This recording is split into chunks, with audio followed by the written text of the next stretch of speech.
Greetings, everyone. This is Rock and Roll Spot Connection with the Witty Comic Book Roundup.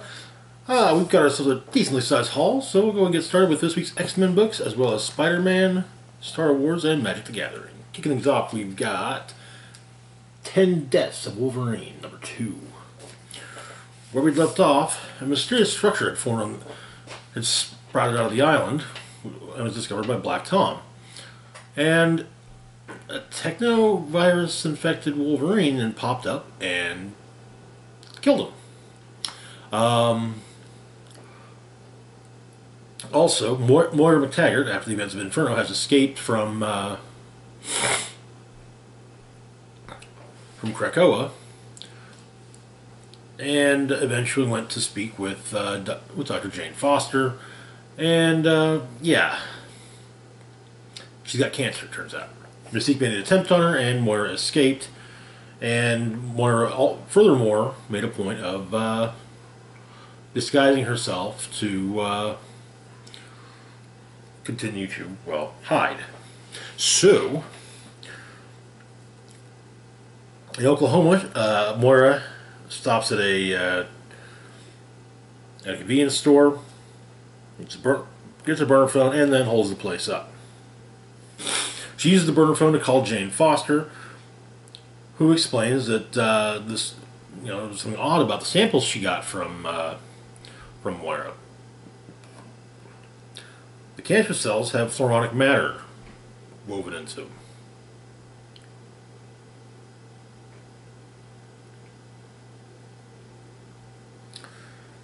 So, basically, Krakoa is kind of responsible for... Her cancer is somewhat related to Krakoa.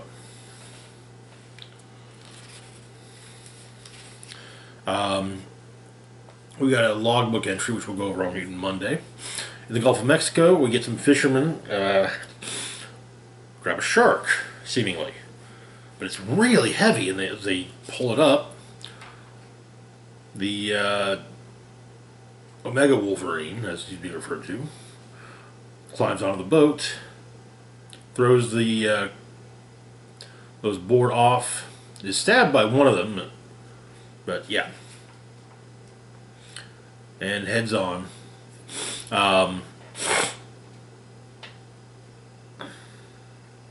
Moira understands that, figures that Mystique is likely using Moira's new techno-organic arm, courtesy of Warlock, to track her, and yeah. She is being tracked, though, and Mystique, in disguise as an old man, shows up at the motel she's at, offers the clerk extra money to, tell him where his daughter is. Meanwhile, Moira has filled a bathtub with a combination of water and whiskey. Gets an iron handy.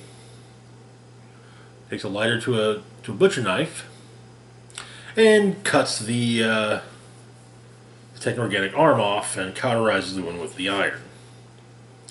Mystique uses enhanced interrogation methods to learn what she wants.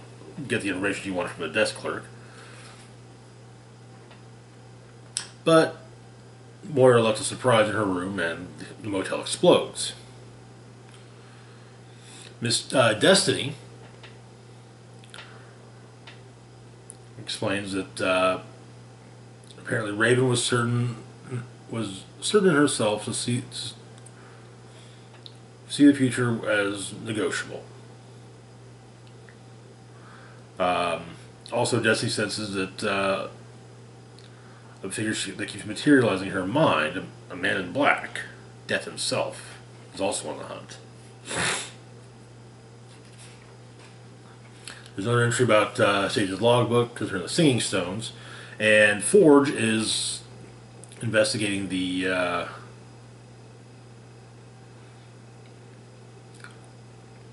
structure. It's apparently older than Krakoa by about 1,000 years, but it's Krakoan. One thing about the logbook entry from the Singing Stones is that it mentions the Omega Wolverine. Omega Wolverine haven't been seen, but there's a frequency picked up from what the Singing Stones caught of Omega Wolverine. Over and over again, the following three words: "We are Phalanx." The Omega Wolverine shows up at the motel. Disc finds the severed arm.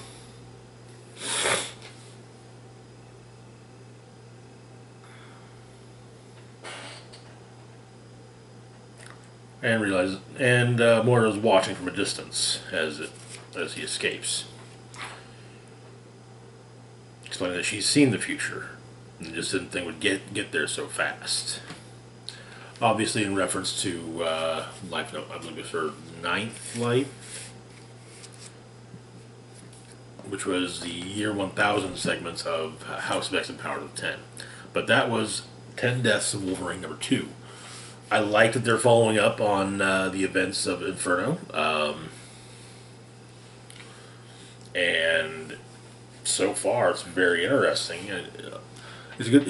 It's good so far. I'm definitely curious about the whole thing where apparently there's floronic matter in Moira's cancer cells. Be interesting to see how that plays out. But anyway, moving on to our next book, we've got New Mutants number 24. Where we left off, the New Mutants had saved the X Club from some of the students, the X Club, from the clutches of the Shadow King. But and had also separated the entity known as the Shadow King from the mutant Amal Farouk. The issue begins at the Green Lagoon with Ileana and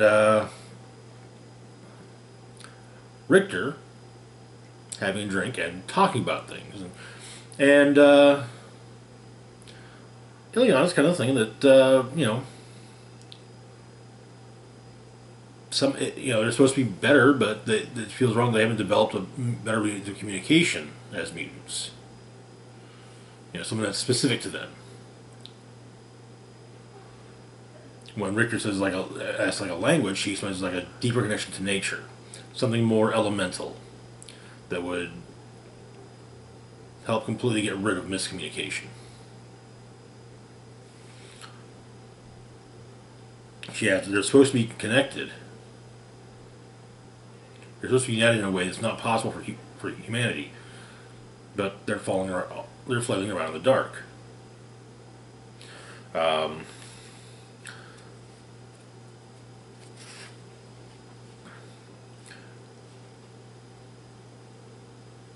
Meanwhile, Mirage and Wolfsbane catch up.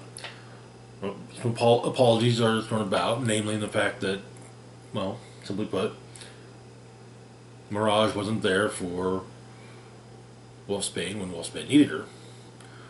But Wolfsbane also apologizes because she was fairly involved in what happened and with the Shadow King, and she kind of feels that she's at fault. And it also brings up the whole thing with her son Tyr, and the fact that, according to Cerebro, Tyr's alive. I'm hoping, is my sincere hope, that over the course of this year that's a story element that does get picked up on and further explored. Next, in Madripoor at Moira McTaggart Memorial Hospital, the Rainboy, Enole, Wolfsbane, Mirage, later actually, and Karma have taken Cosmar to the hospital. Clearly to see Mr. Mask.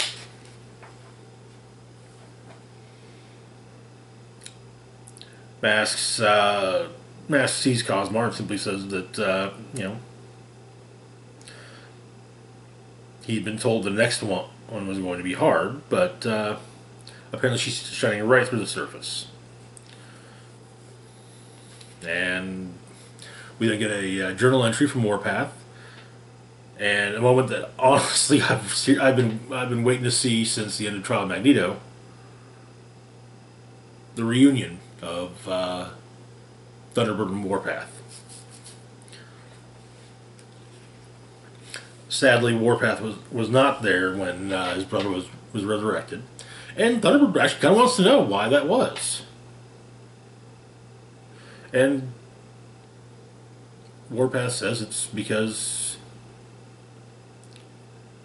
he couldn't face his brother. He failed him. Didn't avenge him. Thunderbird tells Warpath he was being an idiot. That Warpath has fought night and day to hold up his people, broken bones and lost blood to protect those who need protecting. And Thunderbird tells him he's proud of his brother.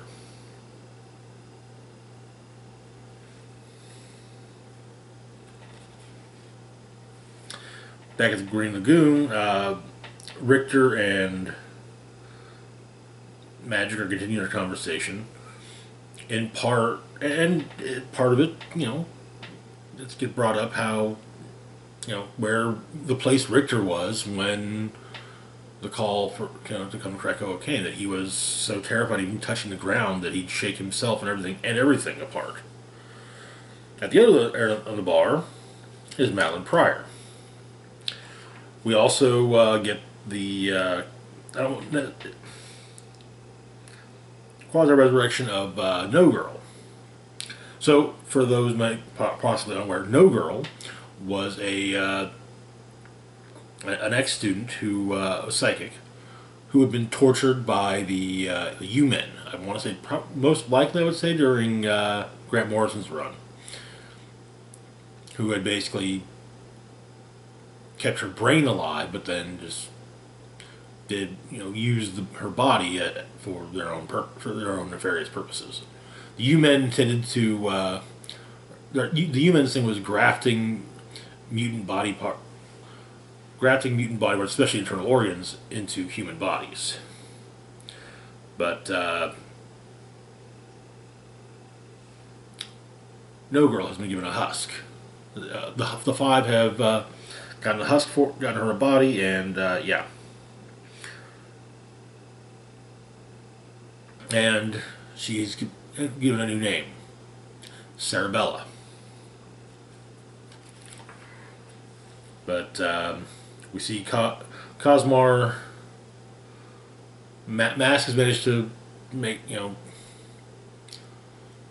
Cosmar look how she wishes to look.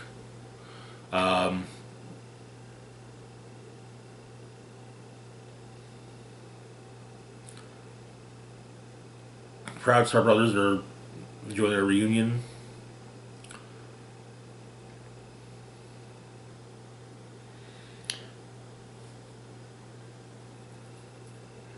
And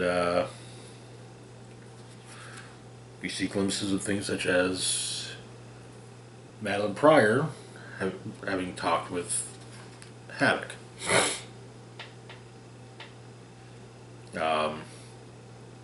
But the New Mutants then take Farouk to Arakko. He'll be assisting with Nightcrawler and Legion. Meanwhile, back on Krakoa, Magic catches up with Madeline and has a proposition for her.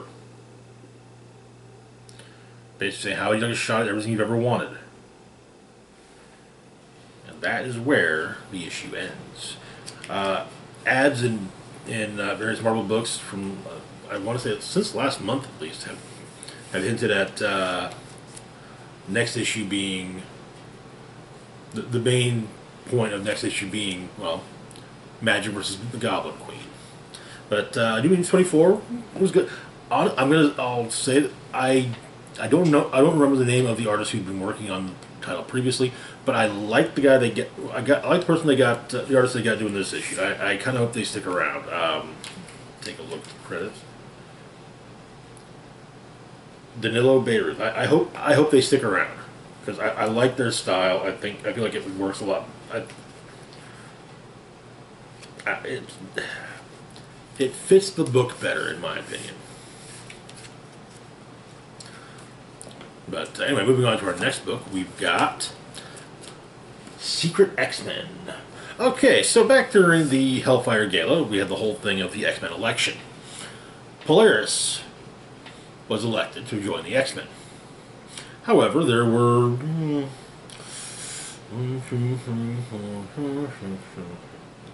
there were 9 other mutants who were up for it. Well, we get a one-shot featuring all of them together. So, in Shi'ar space, Sunspot is being, well, Sunspot, namely an idiot, and turns out that Deathbird, well, first off, it seems he's been making claims throughout Shi'ar social circles that he leads the X-Men. Well, Deathbird has needed the X-Men. So,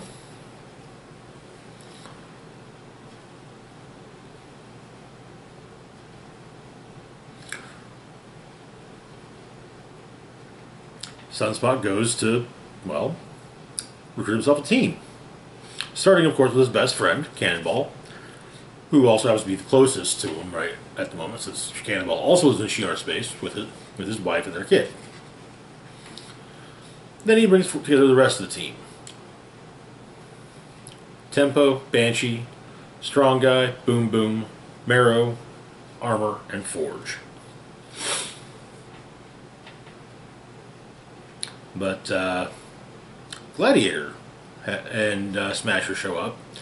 Apparently something's, the Empress, Zandra, is missing, and so is Deathbird, the Regent. They get enlisted to help find Zandra, figuring it must be a plot of Deathbird's, which Gladiator making that leap makes sense. Deathbird does have a history of making plays at the throne, so. But our X-Men give themselves a ship, and head out to where Deathbird is told Sunspot to meet her. Some fun points include a Forge having stitched together a spacesuit so that Strong Guy has one that's big enough for him.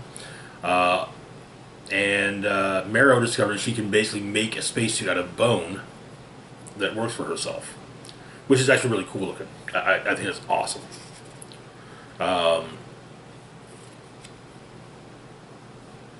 They make it to a planet which seems to be half iceberg, half junkyard. They find a door. Eventually, there's a word search to figure out the path for the door, but the door, behind the door, is a gate.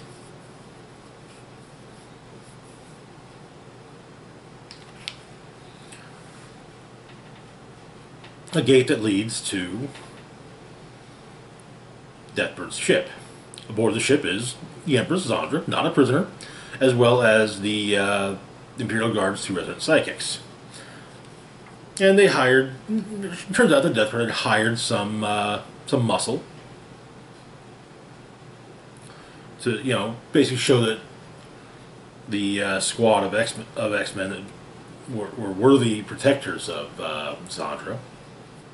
They have, though it should also be noted that Cannonball and most of the other members of the team do frequently point out that there's one thing that Sunspot forgot about building an X-Men team. You need a psychic. But the group that were hired by Deathbird ends up kidnapping her, and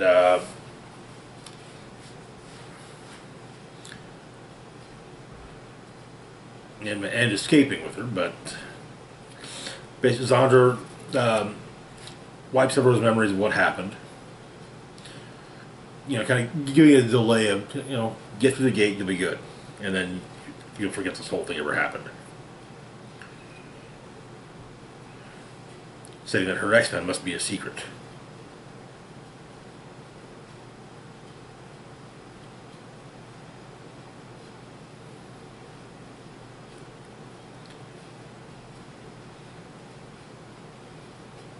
But she has to change her memories of what happened, and she's not proud of having to do so. And that is where the issue ends. I actually really dig this, and yeah, I mean, toss in a telepath and boom. I would almost say a perfect X-Men team. I'd probably say my only complaint is that Boom Boom seems off in her characterization. So since, I want to say 2007, 2008, Boom Boom has largely been, the characterization of Boom Boom has generally been in keeping with the way Warren Ellis wrote her in Next Wave. This felt different. There were elements, but yeah, there was also just a lot to, yeah, and that's fine. It's just a little jarring when you get used to something like that, you know? Anyway, it was a fun bunch. I really enjoyed it. I hope every year every time there's an X-Men election, afterwards we get a one-shot like that with the, involving those who did not make the cut. Anyway, moving on to our next book, we've got Amazing Spider-Man number 88.BEY. Featuring the Slingers. So, quick history lesson. The Slingers. There was a Spider-Man story called in the 90s, if I remember correctly, called Identity Crisis. And Spider-Man had to create, ended up having to create 4 new identities. So that he could do, he was in trouble, for some reason he had, Spider-Man, being Spider-Man it was not a good idea for him to be Spider-Man, so yeah. But you had Dusk, Hornet, Ricochet, and Prodigy, I believe, was the 4th one. Afterwards, four people came along and took on those identities. Prodigy, if I remember correctly, quit, retired from, pretty much retired from superheroing after the events of Civil War. Though I think he ended up as an initiative instructor, but yeah, I don't think there's been a lot done with him since then. The original, the person to take on the Hornet mantle after Spider-Man had since died, and the mantle had been picked up by the original Prowler, who made his own made some improvements to the suit. Also, Ricochet, it turns out, is in fact a mutant. So, turns out that Hobie Brown, Prowler, has some ideas. It was inspired by his, helping to save people during Null's invasion. But the company he runs, Fairgrave, basically the idea would be that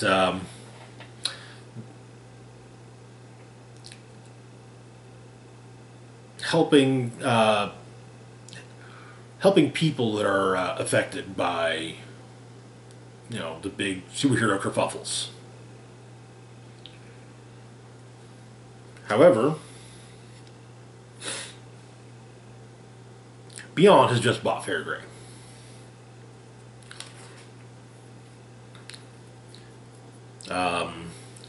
Fairgrave's attorneys are just like, we didn't really, it was so quick we didn't even know what the hell was going on, but yeah, we're not, you're not our client. And he actually got a nice severance package, 15 mil. Overall, the Beyond shelled out over $200 million for the company between buying the company as well as severance packages for everyone they weren't keeping. But Hobie puts on his Prowler outfit, sneaks into and manages to get some information from Beyond, but he's followed by Dusk, the other member of the Slingers, I forgot to mention, wondering who's running around in her friend's clothes, and also explaining that Something's up with Prodigy.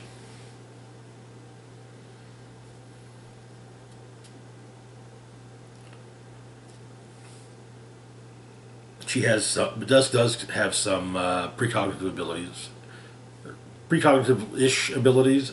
All she's got is her are the flashes she gets and two words, Croatoan Farm, and so there's in the files on Beyond's got. Well, there's something related to that. So, Herkimer County, New York. Seems to be just a farm, but they get in.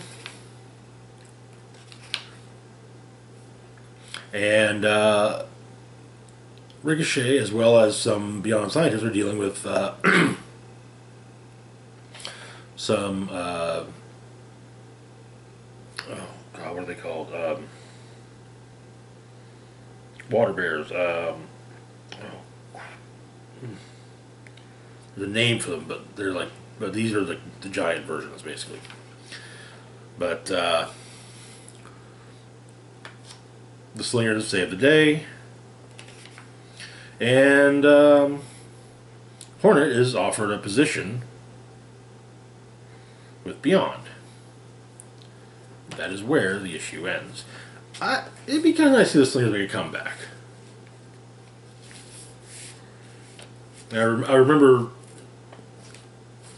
the King in Black story that featured Hornet. That was pretty neat. I'm hoping we'll be seeing more of him as Hornet and coming in, down the road, but we'll see.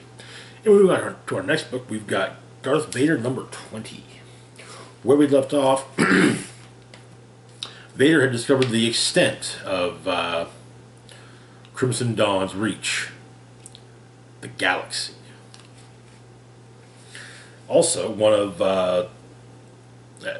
Polis Massa, one of the handmaidens to the late Queen and late Senator, formerly Queen, Padme Amidala, was investigating the site of Padme's death, finding the droid Z67, formerly a sidekick of sorts to Darth Vader.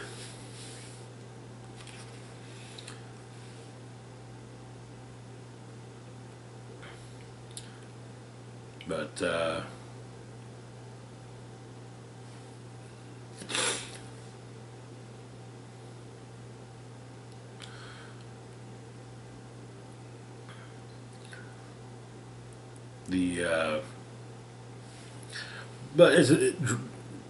it turns out that what Vader's experience, what Vader did at Polis Massa, revealed to him that Padme had a son, Luke.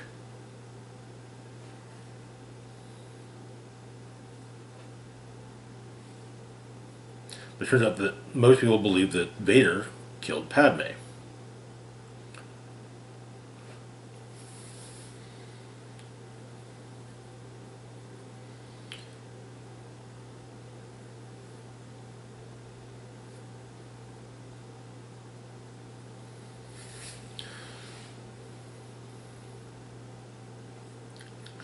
But it turns out that which does state which droid states who Sabe, yes. Sabe explains that her goal was to kill Vader. Now she wondered if she could use Vader. To which Z67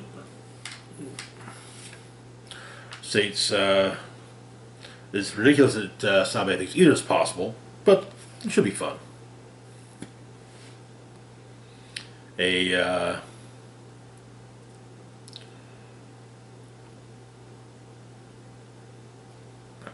But she managed to escape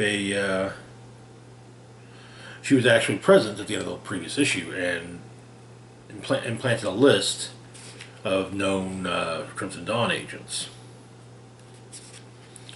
Upon her returning to Coruscant, Vader shows up to talk to the Emperor, tell him how his quest is going, and slaughters a bunch of the Emperor's advisors, who were apparently on the, as well as a few of the royal guards, who were on the list. Some stormtroopers were taken down as well, as well as an Imperial officer, and a wealthy Coruscanti citizen named Zanchels. All are taken down. Zanchel denies any involvement with Crimson Dawn.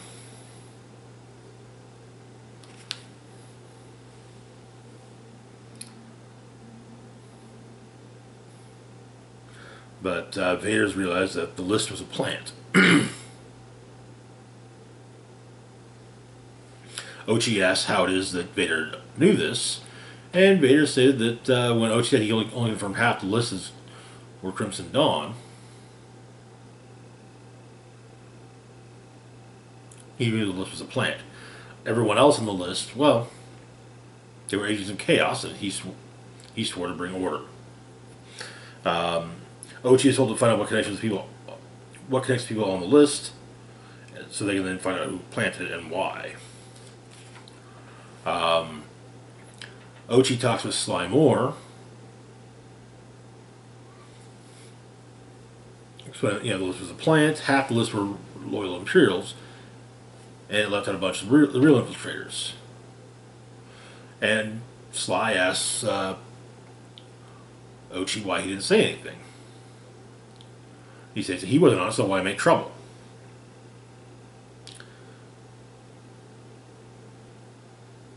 But he then asked him was using the list to get rid of people. Maybe it's her. But Sly said if she had been behind the list, Ochi's name would have been first. But they're promptly shocked by, electroshocked by Z67 and Sabe. You tell them that they'll do as she says, or she'll give Vader the real list of Crimson Dawn collaborators with both their names at the top. And that is where the issue ends. Vader's quest to bring down Crimson Dawn is definitely making for some interesting reading, to say the least. Anyway, moving on to our last book for the moment, we've got Magic the Gathering number 11. That's what I was like. I love that Nicol Bolas cover. Or, actually, now I think about it, no, that's not Bolas, that's Ugin. That's Ugin the Spirit Dragon. Okay, yeah. Still, love the cover. I don't believe either one actually appears in the issue, which makes sense. So where we left off, Jace Beleren seemingly sacrificed himself on the dead plate of Amonkhet to stop Marit Lage.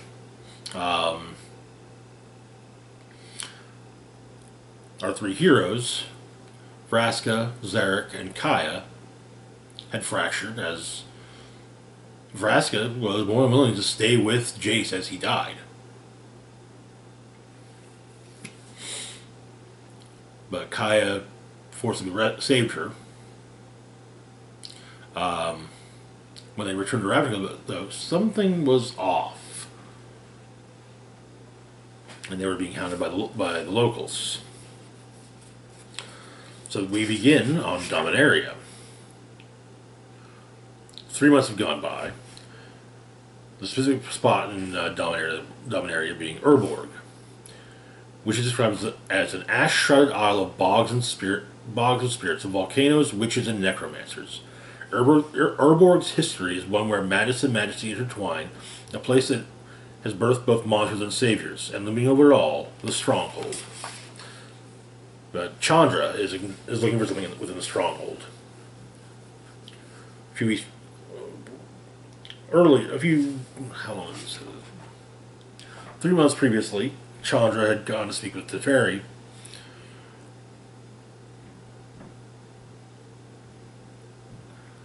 Being unable to believe that Jace is gone. But apparently Jace was the first planeswalker that Chandra ever met. And whatever was going on, Jace always seemed in the middle of it. And Chandra says they save everything and everyone, but they keep losing the people they love. And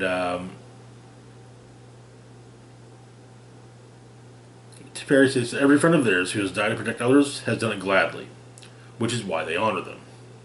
Chandra does agree to it, and Perry says that he is very wise, though Chandra corrects him very old. And then Chandra attempts to planeswalk to Ravnica, immediately returning as she's unable to do so. As Chandra is exploring the stronghold, apparently that Chandra is trying to find a means of getting to Ravnica, and well, the stronghold crossed the plains, so she's wondering if maybe the stronghold could do so again. But there are others inside exploring it as well. Planeswalkers Tybalt and Gabriel Kane.